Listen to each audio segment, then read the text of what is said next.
Oi, eu sou o Vinícius. Eu vou falar para você sobre programação funcional direto ao ponto. Os principais pontos e conceitos para você começar a utilizar a programação funcional hoje. Para quem não me conhece, eu sou o Vinícius, eu sou engenheiro de aplicações na Decision Six.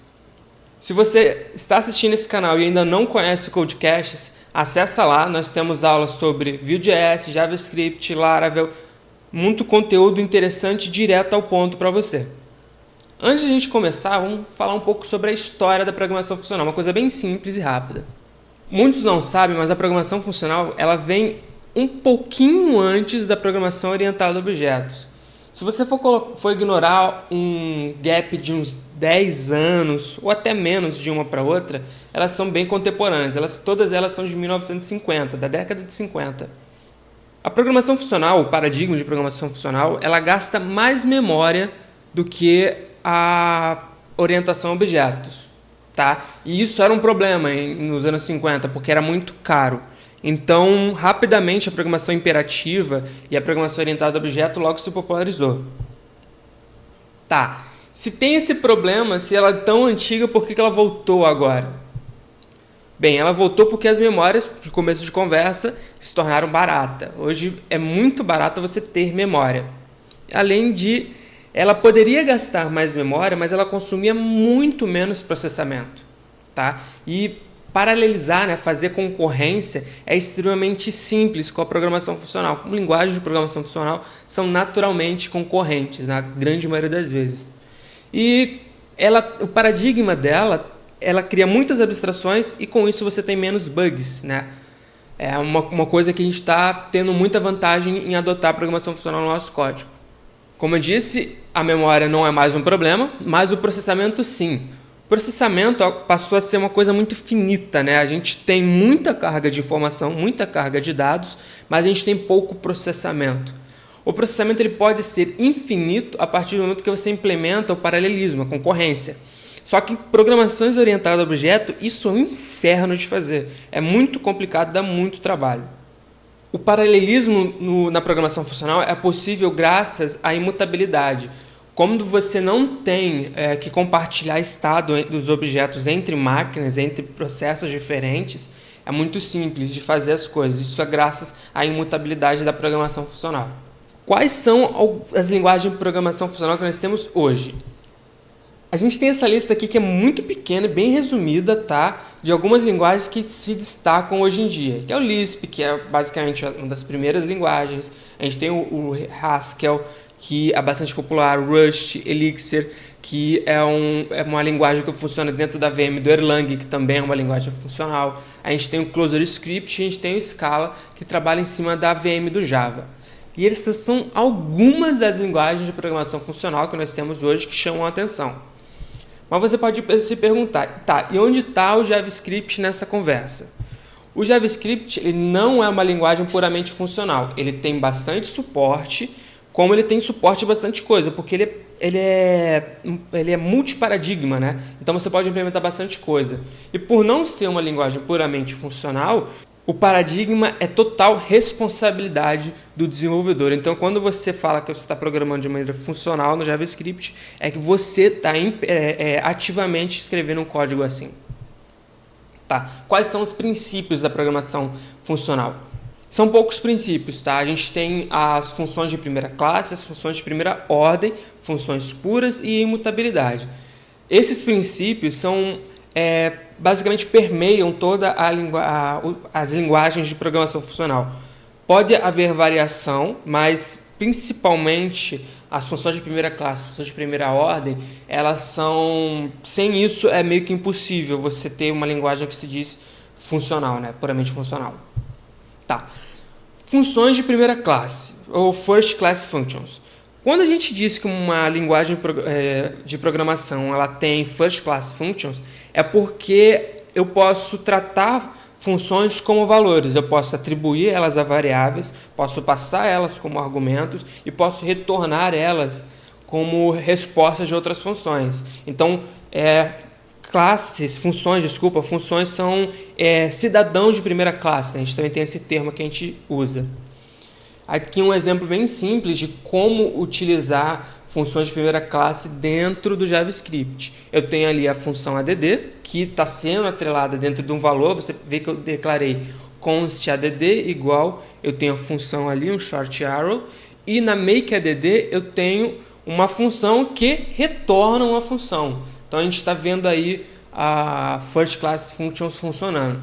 Se essa sintaxe ficou meio confusa para você, eu coloquei aqui a sintaxe alternativa, que é para o JavaScript antes do ECMA 2015, para você entender melhor o que está acontecendo. O makeAdd retorna uma função que aceita o parâmetro A, que aceita o parâmetro B, o parâmetro A já foi passado, ele executa ali numa boa. E o que são funções de primeira ordem? São funções que permitem receber ou retornar funções. Se você lembrou de callback, esse é o momento. Toda função que aceita um callback é uma função de primeira ordem. Aqui um exemplo bem simples. Eu tenho o Axios, que me retorna uma promessa, que tem o then, que é uma função, que aceita um callback. Eu tenho o setTimeout, também é uma função ali, e aceita uma função como callback. Embaixo também tem um map que aceita um callback que vai ser executado dentro de cada interação. Então é bem simples, você já usa isso no seu dia a dia. E eu tenho o conceito de funções puras. Funções puras, às vezes é difícil de detectar quando uma função não é pura, mas basicamente uma função pura é que ela não tem efeito colateral, seja na memória, seja no I/O da aplicação. Uma característica interessante da função pura é que, dado o mesmo input, ela sempre vai ter o mesmo output. Nunca ela vai ter um output diferente. Se uma função tem um output diferente para o mesmo input, automaticamente ela é uma função impura. E como você pode perceber, isso é meio difícil de fazer, tá? É meio difícil de detectar, meio difícil de aplicar. Mas com um pouco de atenção, é bem simples de fazer. E, além disso, as funções puras elas estão ligadas diretamente às funções matemáticas. Toda a programação funcional se baseia muito no cálculo lambda, né? Que é uma coisa da matemática. E as funções puras basicamente são o ápice disso. Uma função matemática é uma função pura, dado que sempre que eu tenho um input, eu sempre vou ter o mesmo output numa função de soma, uma função de multiplicação. É sempre assim que vai funcionar.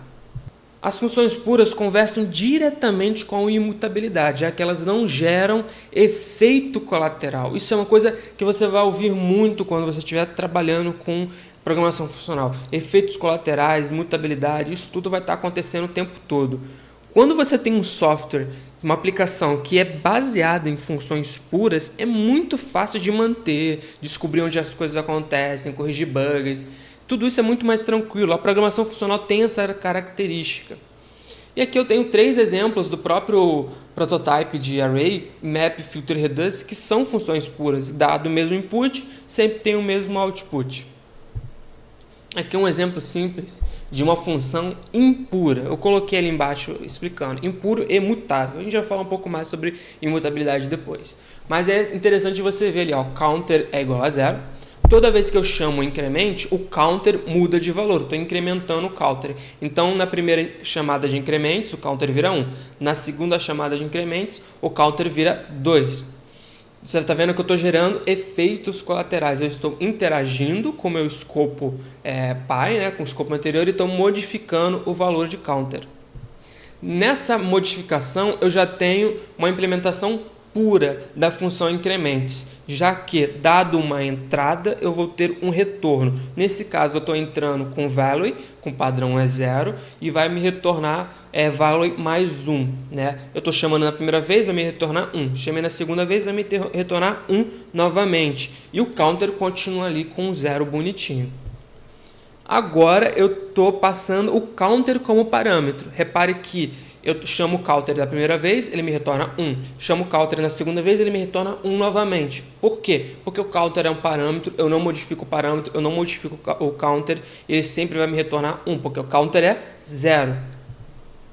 Aqui eu tenho uma outra modificação onde o increments ele é puro, tá? Ele é uma função pura, dado uma entrada, ele sempre vai ter a mesma saída. Só que, quando eu passo o counter como argumento, eu retorno 1 e estou atribuindo ele de volta ao counter, já que eu tenho um let ali em cima. Na segunda chamada, o counter já é 1 agora, então ele vai virar 2, eu estou voltando ali para o counter. Então eu tenho ali uma situação onde eu tenho uma função pura, mas eu tenho um código mutável. Tá? É interessante você fazer essa diferenciação. E eu tenho aqui a imutabilidade. Como eu disse, a imutabilidade caminha ali juntinho com as funções puras.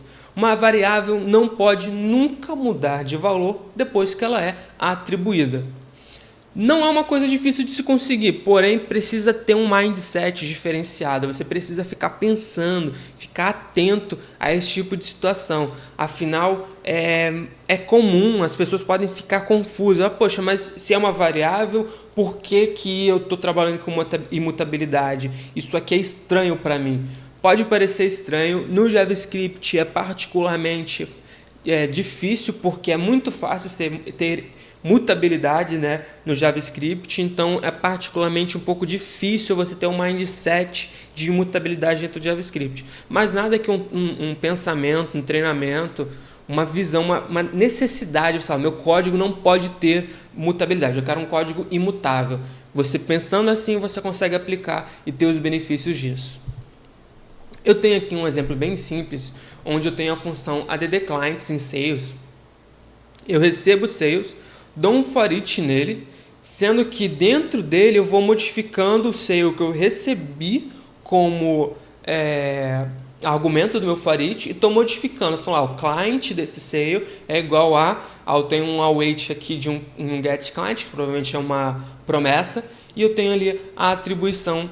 Eu estou modificando, né, o sale. Olha que interessante, eu estou recebendo um array, né, recebo o array de vendas, e intero ele com for each e faço uma modificação dentro do sale. Eu não retorno nada, porque eu sei que a minha função está mutando o meu array. Não, na verdade, está mutando os valores do meu array, já que objetos são referências, então eu estou modificando o objeto, automaticamente eu modifico dentro do array também. Então tem uma característica de impuro e imutável. No segundo exemplo, eu tenho a mesma função, só que de uma maneira diferente. Agora eu recebo os sales e retorno sales.map, que vai me retornar um novo array, uma nova coleção. Está fazendo basicamente a mesma coisa, só que dessa vez cada retorno de map vai me retornar um novo objeto. Eu estou usando ali spread operator dentro de um objeto e usando um shorthand para atribuir a key client. Se esse código ficou confuso para você, eu tenho aqui uma alternativa a ele. Estou usando o object assign para gerar um novo objeto baseado em objetos anteriores. Então, eu em nenhum momento eu modifiquei a minha entrada de sale, nem o meu argumento ali sale. Eu tenho sempre o código mutável, eu sempre estou gerando cópias da minha informação. Eu não estou nunca modificando a informação original. É assim que a imutabilidade funciona. Sempre que eu preciso modificar um valor, eu crio uma cópia desse valor. Vamos voltar um pouquinho agora para os princípios, novamente. Eu já falei sobre funções de primeira classe, funções de primeira ordem, funções puras e imutabilidade. E agora eu tenho outras três características chamadas recursividade, curry e compose. Essas três características, elas são comuns nas linguagens de programação funcional, mas não são obrigatórias. Tá? Tem linguagem de programação funcional que não implementa recursividade é bem difícil não implementar, mas curry e compose não necessariamente elas implementam e nem sempre implementam da mesma maneira. Então é interessante você ficar atento nessas técnicas, afinal de contas isso são técnicas, não são nem princípios. Eu tenho aqui a recursividade. A recursividade é algo que pode deixar a mente um pouquinho confusa. Afinal de contas, eu tenho uma função que chama ela mesma, criando um loop de chamadas. Tá? O JavaScript, em especial, possui um limite para isso. Tá? Se eu fizer X interações, o meu navegador, o meu browser, a minha máquina lá vai explodir, simplesmente. Porque a memória, vai dar Stack Overflow do meu código. Um limite é bem grande. A última vez que eu me lembro estava na casa de 95 mil interações, mas isso depende da versão do navegador, depende do navegador. Então eu optei por nem colocar um número aqui, porque os números que eu obtive, a lista completa desses números era de 2013, 2012. Então era uma lista bem defasada, então eu optei por não colocar ela aqui. Mas infelizmente é isso. A recursividade você não pode ficar utilizando ela sempre. Utiliza ela sempre que você tem um controle e fala assim, isso aqui não vai passar de tantas interações, então eu vou poder executar de uma boa. Porém, existe uma técnica que algumas linguagens implementam, que é o Tail Call Optimized. Nessa técnica, você não tem esse problema da recursividade estourar a memória, estourar a stack de processos. O ECMAScript 2015 para frente, ele até implementa uma solução para isso, tá lá na especificação. Porém, os navegadores, o V8, né, as engines, o V8, a Chakra, a SpiderMonkey, elas estão com problemas ainda para implementar isso. Se eu não me engano, o V8 implementa, a Chakra implementa, o V8 implementa parcialmente, o Chakra implementa, mas o SpiderMonkey parece que não quer implementar. Eu não sei os detalhes sobre isso, então infelizmente a gente não pode tirar proveito total dessa técnica. Aqui um exemplo bem simples de factorial com recursividade. Eu tenho a função factorial, recebe um número, dado determinados argumentos, ela retorna chamando ela mesma. Repare na última linha, eu tenho um número vezes o fatorial do número menos 1. Então eu estou criando o quê? Um loop, né, de chamadas de fatorial que, atendendo, quando o número chegar a menor que 0 ou a 0, o loop cessa. Eu tenho um controle ali daquele loop. E eu tenho aqui o mesmo exemplo, só que dessa vez implementado com tail call.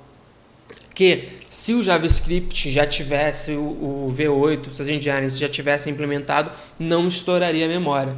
Cabe a gente esperar qual vai ser as próximas atualizações das engines para ver até que ponto eu não vou poder utilizar essas técnicas. Eu tenho aqui o currying. O currying é uma técnica muito legal, tá? Eu me amarro no currying. Porém, ela pode dar uma guinada na cabeça de quem não conhece. Basicamente, o curry possibilita você passar argumentos parcialmente para uma função. Se uma função tem 3 argumentos, vamos lá, ela tem 3 argumentos, e eu passei um só argumento para ela, eu vou ter como resposta daquela função uma nova função, que dessa vez aceita 2 argumentos. Okay? Eu tinha 3, passei 1, tenho agora uma nova função que aceita 2 argumentos. E isso vai acontecendo até que todos os argumentos tenham sido passados. Pode parecer complicado, mas não é. Aqui eu tenho um exemplo, eu tenho fn, que aceita 3 argumentos. Eu chamei fn passando o argumento 1, que seria o a. Então eu tenho uma nova função que agora aceita 2 argumentos. Se eu executar se eu passar 2 argumentos para essa nova função, o meu fn vai executar bonitinho. Se eu passar um argumento só para essa função, ela vai retornar uma nova função, que dessa vez aceita só um argumento, e com esse um argumento, eu passando, finalmente vai executar. Eu tenho aqui outras combinações, fn1, fn2 e fn3, todas com as variações possíveis do uso. Agora, eu tenho aqui um zoomzinho aqui, mostrando o uso mais detalhado. Eu tenho fn novamente, passei o primeiro argumento, passei o segundo argumento, passei o terceiro argumento, finalmente ela executou. Eu tenho ali fn novamente, passei o primeiro argumento, depois eu passei 2 argumentos, ela executou. Eu tenho fn por último, onde eu passei 2 argumentos, ela me retorna uma nova função com um argumento, passei esse um argumento, ela executou. Não é uma coisa complexa, não é uma coisa difícil, é uma técnica bem simples, útil e poderosa. Porém, o JavaScript não tem currying por padrão. Tá? Eu preciso de alguma função de apoio para aquele código que eu mostrei para vocês funcionar. E a gente tem essas funções de apoio dentro do Lambda, dentro do Lodash. Você tem lá a função curry, você pega a sua função, joga ela dentro da função curry, que naturalmente ele vai fazer esse processo para você e vai ficar muito tranquilo de usar, é muito simples. Uma observação interessante é que dentro da programação funcional, na grande maioria das vezes, principalmente em linguagens que implementam o curry, a informação ela flui da direita para a esquerda. Eu tenho lá meus argumentos, onde o dado, a informação de fato, é meu último argumento. Porque caso contrário, caso o dado seja o primeiro argumento, o curry não faria muito sentido. Então, na maioria das vezes você vai ver as coisas acontecendo assim, a informação fluindo da direita para a esquerda. E eu tenho compose. Compose, ou function composition, é uma técnica, outra técnica extremamente útil, extremamente simples, que basicamente é a possibilidade de criar uma nova função a partir da combinação, da composição de outras funções. Alguém pode chamar isso também de pipeline de funções, afinal de contas, vai passando por uma função, vai pegando a resposta daquela função, passa para a próxima e para a próxima. É algo bem simples e útil. Aqui eu tenho um exemplo manual disso, sem nenhuma lib de apoio, onde eu tenho new funct, onde eu recebo um argumento que vai ser executado no function 1, o resultado disso é argumento para function 2, o resultado disso é argumento para function 3. Se eu tivesse 5, 6, 10 funções dentro desse processo, ia ficar bem difícil de ler, correto? Por isso, eu tenho funções de apoio, que no caso aqui do Rumble eu tenho o compose, onde eu pego as funções e passo da direita para a esquerda. Lembra do conceito? Sempre do lado, a informação do lado direito. Então, vai executar primeiro o function aqui, vou botar aqui, ó, vai executar primeiro esse carinha, depois o resultado desse vira argumento para esse, o resultado desse vira argumento para esse, e o resultado desse vai vir para quem chamar new funct. É bem simples, bem poderoso. Só que isso tudo são técnicas, não regras. A programação funcional é um paradigma, tá? Não são todas as linguagens que implementam essas técnicas ou essas regras. Cabe a você pegar a programação funcional e, acima de tudo, usar ela como metodologia. Tá? Você vai ter muita coisa, muito benefício utilizando essa metodologia. Até linguagens que não têm suporte ou com suporte muito baixo à programação funcional, você pode tirar proveito disso. Tá? Como eu falei no começo, escrever da maneira funcional vai te possibilitar um código com maiores abstrações, um código com menos bugs, um código mais fácil de operar. O único problema que as pessoas têm com paradigma funcional é tentar sair um pouco do imperativo. Uma coisa que eu não coloquei aqui dentro da apresentação, mas é interessante falar, que um dos outros princípios que naturalmente você vai ter quando utilizar a programação funcional é não escrever loops, não escrever código de repetição. Você sempre vai utilizar funções para executar seus loops. E é isso, você não precisa fazer tudo de uma vez. Você pode fazer bem devagar, implementando cada conceito devagarzinho.